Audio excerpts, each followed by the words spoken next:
Hey everyone, Randy Burton here. I'm the Director of Talent Solutions with Averro. Welcome to episode 6 of Real Talk with Randy. Today I've got a special guest, Ben Soto, who's an account executive with Averro, and we're going to talk about the compensation bubble, which is what we're tagging it these days. And basically, what that means is we've all seen it. Like, compensation requirements from candidates and pay in general has just been drastically increasing over the course of the last year or so, right? So that's what we're going to talk about today. Let's just kind of talk about it head on, right? Like, the compensation bubble is real. Nobody knows when these compensation numbers are going to start to even out, but I've got some ideas in how you can, kind of thwart some of this risk with your current team by ensuring that you are, taking care of your people, right? Which is what we're all here to do, which should drastically increase your attrition numbers and eventually equate into not having to hire so much, right? So let's go. So the first and foremost, like, in my opinion, it's most important to do a pay equality analysis with your team, right? Because put yourself in this situation. You're hiring people at 150K and your current team is making 120 on average, right? Let's just face it, they're going to talk. People talk about their compensation. It's just a reality of the fact. And so you really, really need to, if you want to hold and retain your quality talent, to kind of go through an exercise of, pay equality within your current team. My guess is that you're going to find that you will be handing out raises, to a vast majority of your team. But at the end of the day, if you can get ahead of that, that's going to really build loyalty and trust with the people on your team. Right, Ben? What do you think about that? Yeah, I think when it comes down to it, what you're going to see a lot of nowadays is a lot of attrition due to new hires coming in. When you're seeing these new salaries coming in to keep up with inflation, which we term the inflation migration, people are chasing money right now. In this uncertain times where we just hit 8.7% inflation, this month coming out, we're looking to hit closer to 10%. That's above anything that we've seen with any type of market increase for cost of living allowance. So on average, we see 3 to 5%. We've always known in this industry when people leave, you're looking at a 10 to 20% pay increase to shift in the market to a new job. So at 10 to 20%, if you stay put, only getting 3 to 5%, you're losing money to do the exact same thing where someone new is going to be coming in and making 10 to 20% over you. And Randy, you brought up a good point where people are going to be talking about salaries, and that's a legal thing that they're allowed to do. A lot of management will discourage it. You'll see when you sign on to a job, they say, to not discuss it, but that's a federal safety protection. People are allowed to talk about salary, and you better believe that they're going to.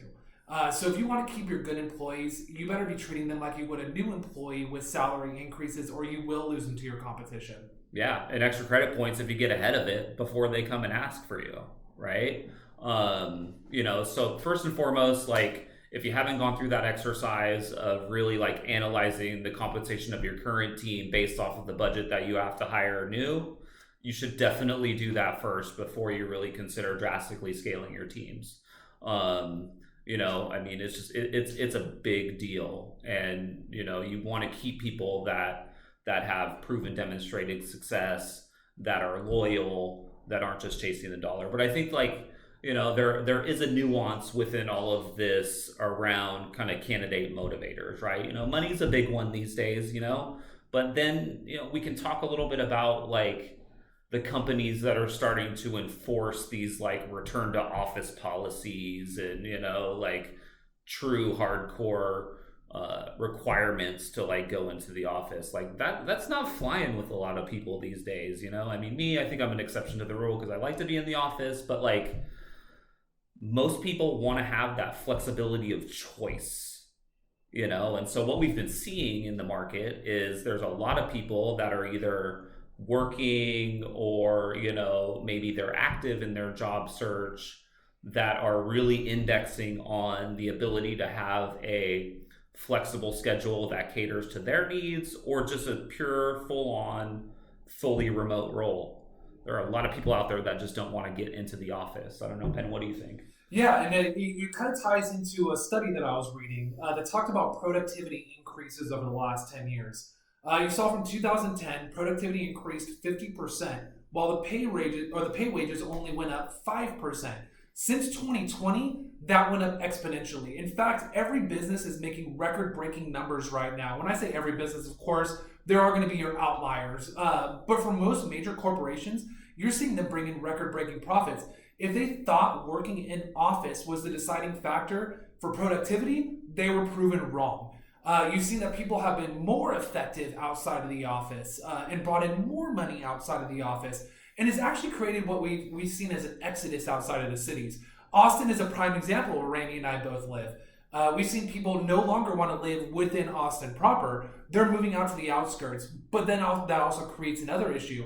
If companies try to bring people back in, most people aren't going to want to commute 45 minutes to an hour and a half every day to drive to work, right? That's time, that's money. Gas prices are going up. Everything across the board is more expensive. You're going to lose those quality people that kept your productivity up in uncertain times to replace them with someone willing to come in. It's a truly uncertain market we're going through, and there's a lot of outlying factors that are going to cause attrition rates between companies. Absolutely. And even to further expand on that point, think about your people, and maybe even you are in this situation right now, I've got kids, daycare expenses, travel time to school, figuring out what to do with your kids, or effectively creating that, separation between work and life has become that much more critical these days, to employees that are out there, in the market or not, right?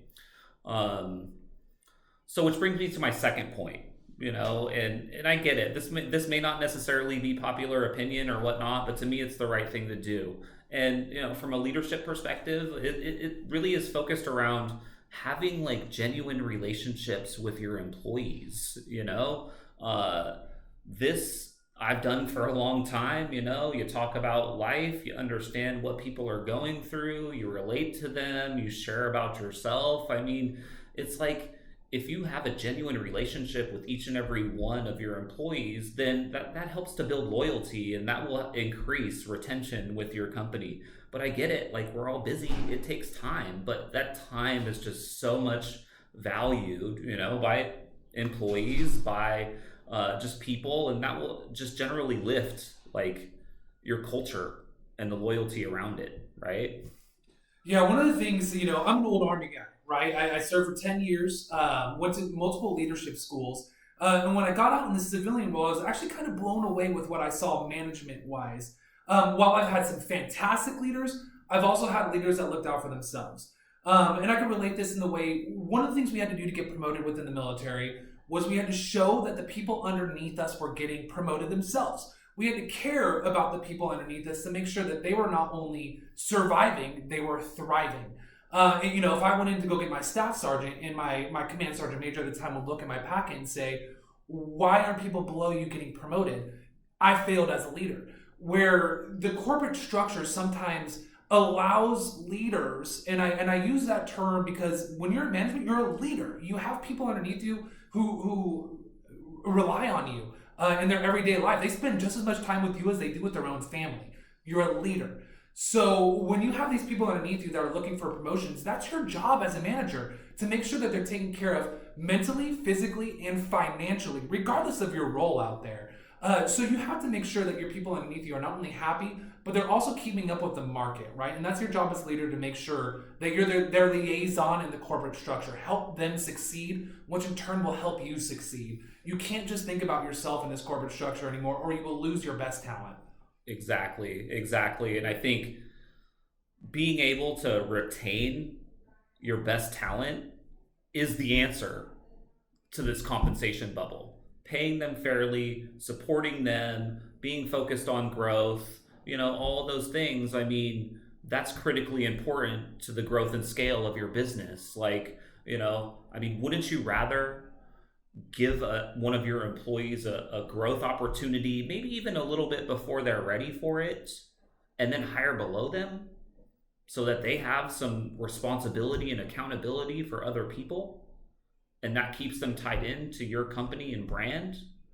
I mean, it takes a little bit of time from a management perspective for sure, but in my opinion, that time is so much well spent investing in your own employees as opposed to investing in interviewing candidates all day and dropping the ball on your current team.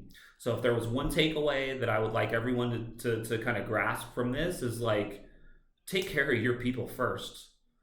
The growth will happen naturally and organically, and you will be in a much better place as far as attrition rates and loyalty and production if you really spend the time with your people and make it right for them and do the right things across the board.